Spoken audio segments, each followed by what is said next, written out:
Shalom, shalom, shalom, everybody. Peace and blessings from your man, your homeboy, Kadar. I ain't got my connection is not that good, but I hope y'all can hear me. Haven't been on here in a while. I've been I've been moving. I moved from Northern Virginia back home, even on the same road that my people was enslaved on. Um, so So that's why I ain't been on for a while, and so I'm trying to get this moving thing going. And well, actually, I got it done. It was pretty rough when you're moving forward. Uh, so thank the Most High for that. I'd like to give thanks and blessings and glory to the Most High Yahuwah, Yahweh, to His Son, to the Hamashiach, the Messiah, Yahweh Shai, and to salt of the earth, my brothers. Thank God, thank the Most High Yah for my brothers. They check on me, they know had a lot going on, and they was right there by my side. And I thank the Most High for brothers. And I thank the Most High for you all too, because I know the ones in the chat, y'all be bringing it. Shalom, shalom, Yashadik, Yasharal. Shalom, my brother. Yeah, and so, I've been off the scene for a little while because I had to get moved in. And so right now I'm moved in. Shalom, shalom, Albany. So, I moved in back in the South where I grew up at. This is the same road that my ancestors was enslaved at, where I grew up at in Reedsville, North Carolina. A lot of people didn't know I was moving, so I didn't tell a lot of people, but yes, I moved back home. I sold my house up there in Northern Virginia, and I moved back home. And it was kind of sad on the last day. I kind of teared up. I do miss the area, but once I got back in fully in North Carolina, I kind of got back happy. So tonight we're going to talk about leaving Babylon, going to the wilderness. Leaving Babylon, going to the wilderness. That's what we're going to talk about tonight.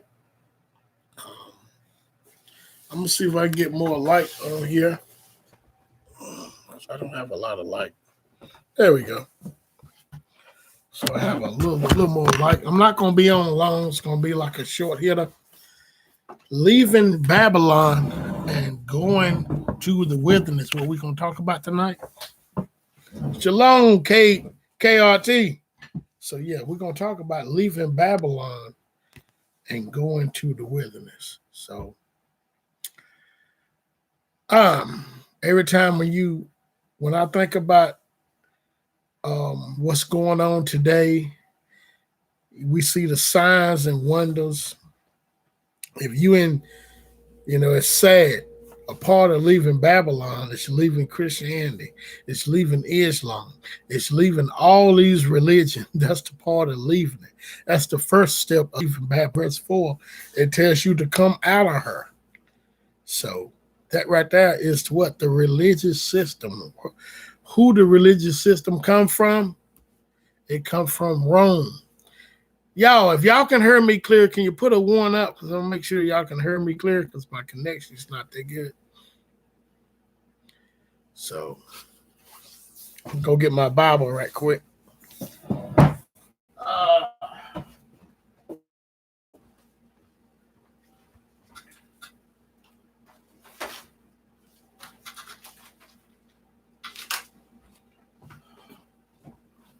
All right. So everybody can hear me. Let's get it in.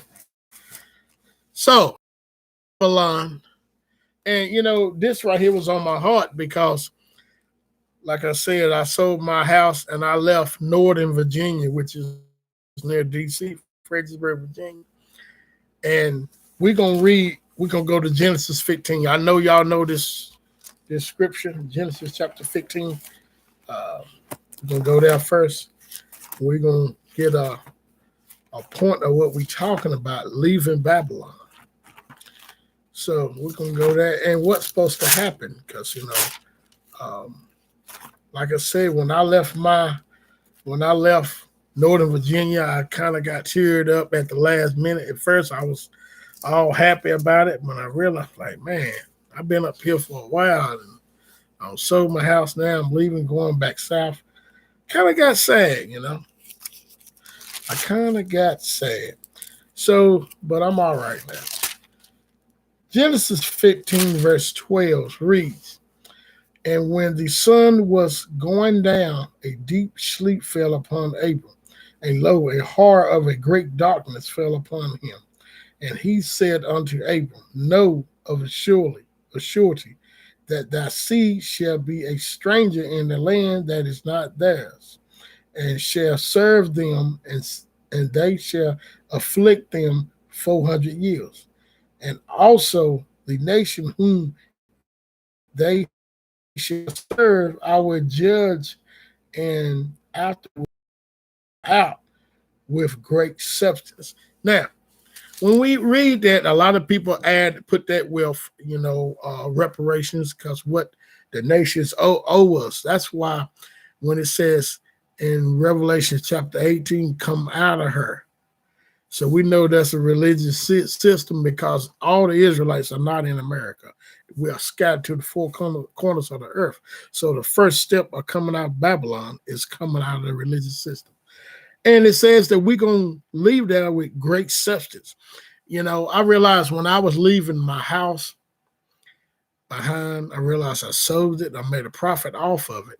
Also, I realized, man, when I was loading up my stuff to move, man, I had so much stuff that I had to leave stuff behind. And it reminds me of this verse on how when we leave here, physically leave, going towards the wilderness, we're going to have so much stuff. Some of the stuff we're going to leave behind. That is so true. We're going to leave here with great substance. Whether we get reparations or not, we're going to leave it with great substance according to what the word is saying. I think it's reparation. I think we're going to get paid back one way or another. I think that right there will happen. But I want to set our minds on heading towards the wilderness. So many times we debate on who's Israel. I'm tired of debating that. We already know we Israel. So many times we debate about blood work. I'm tired of debating that. We already know what the scripture said in Deuteronomy chapter 23. We know that we are true Israelites of the Bible. Some of us going to have different haplogroups. I'm not worried about all that. If that right there is going to play a part when we get in the wilderness, we would know. But right now, we don't need to worry about that. All we need to worry about is we are descendants of the transatlantic slave trade. That's number one. Number two, we got to set our minds on things that are above. When I was leaving, I was like, man, I'm selling my house, blah, blah. I realized there's material things. And he says, set your stuff up, things on above. Why? Because in Revelation chapter 21, verse 12, it tells you New Jerusalem is coming down. See, it's going to come down to you. But if you put your heart things on the things on this earth, material things, especially so-called black people, Israelites, it could be gone right there easy. In other words, if I didn't sell my house, something could have happened. It couldn't, the government could have took it. We know how things go. So we can't put our minds and our thoughts and our hearts on the things upon Esau's world that we living in today. We have to put our mind towards the wilderness. I talked to many people, and they asked me, what's your plans? I said, my plans is going back to where I came from, where I was picked up on slave ships. They said, oh, you going to go back to West Africa? I said, well, why not? Oh, I never go back there. I said, do you believe in the word? And they said, yeah. I said, well, the scriptures let us know that Babylon's going down.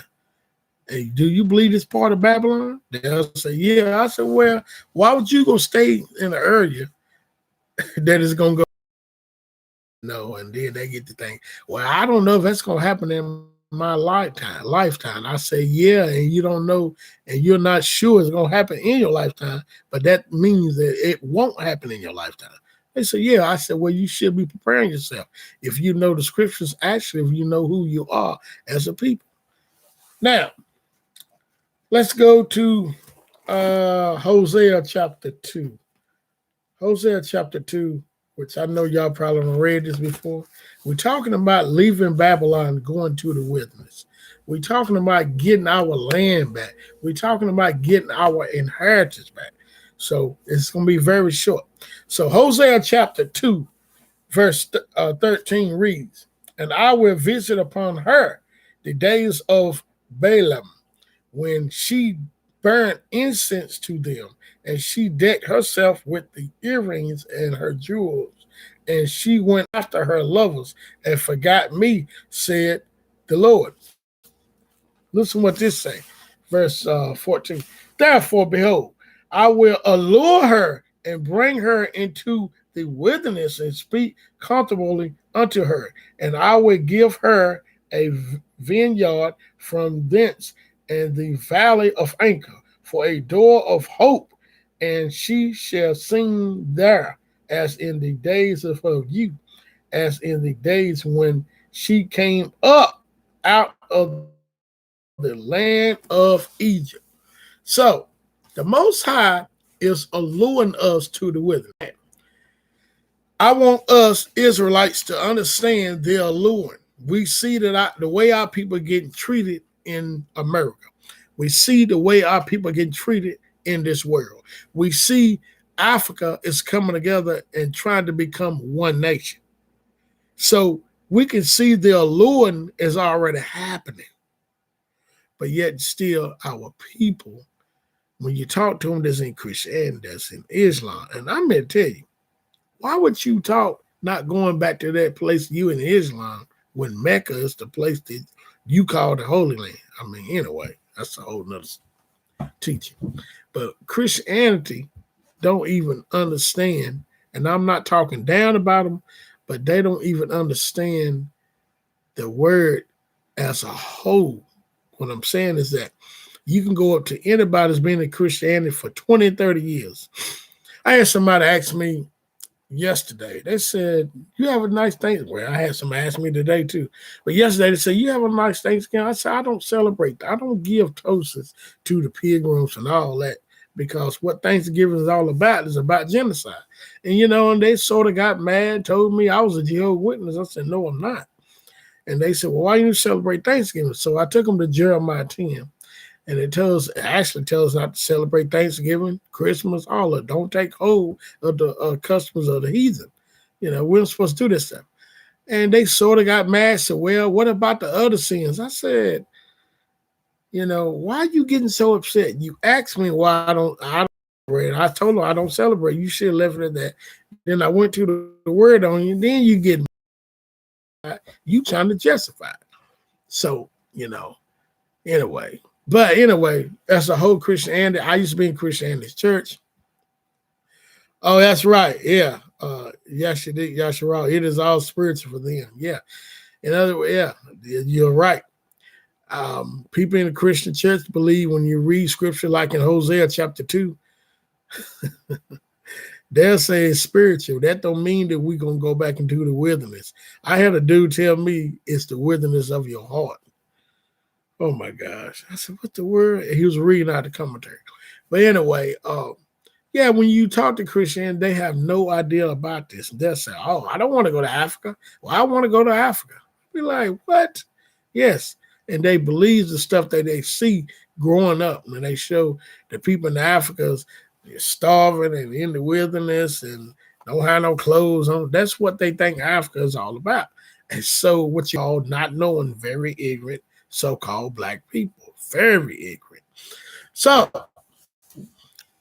we see that the Most High is going to lure us there, and we see that a lot of so-called African Americans has already moved there to West Africa and having a good life. Some experience times and troubles, but a lot is having a good life. And also, we got to understand, wherever you go, until we get back in power, until the earth be at rest, we going to experience ups and downs, because we still have this curse on us. But the ones that's waking up like we are, this curse is leaving us.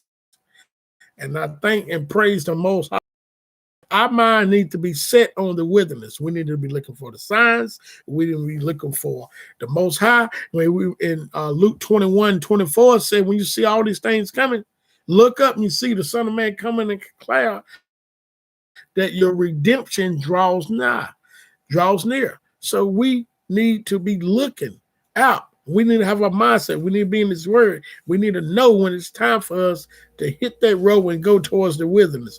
We see now that they're trying to shut down the portal so we can't leave America to go to Africa now. We see that now. And so now that once we see stuff like that, a lot of times we get so scared and we get upset and we like, oh man, but we got to realize what's going on in the world and why these things are happening to us as a whole. Hold on for a second. I was calling my phone.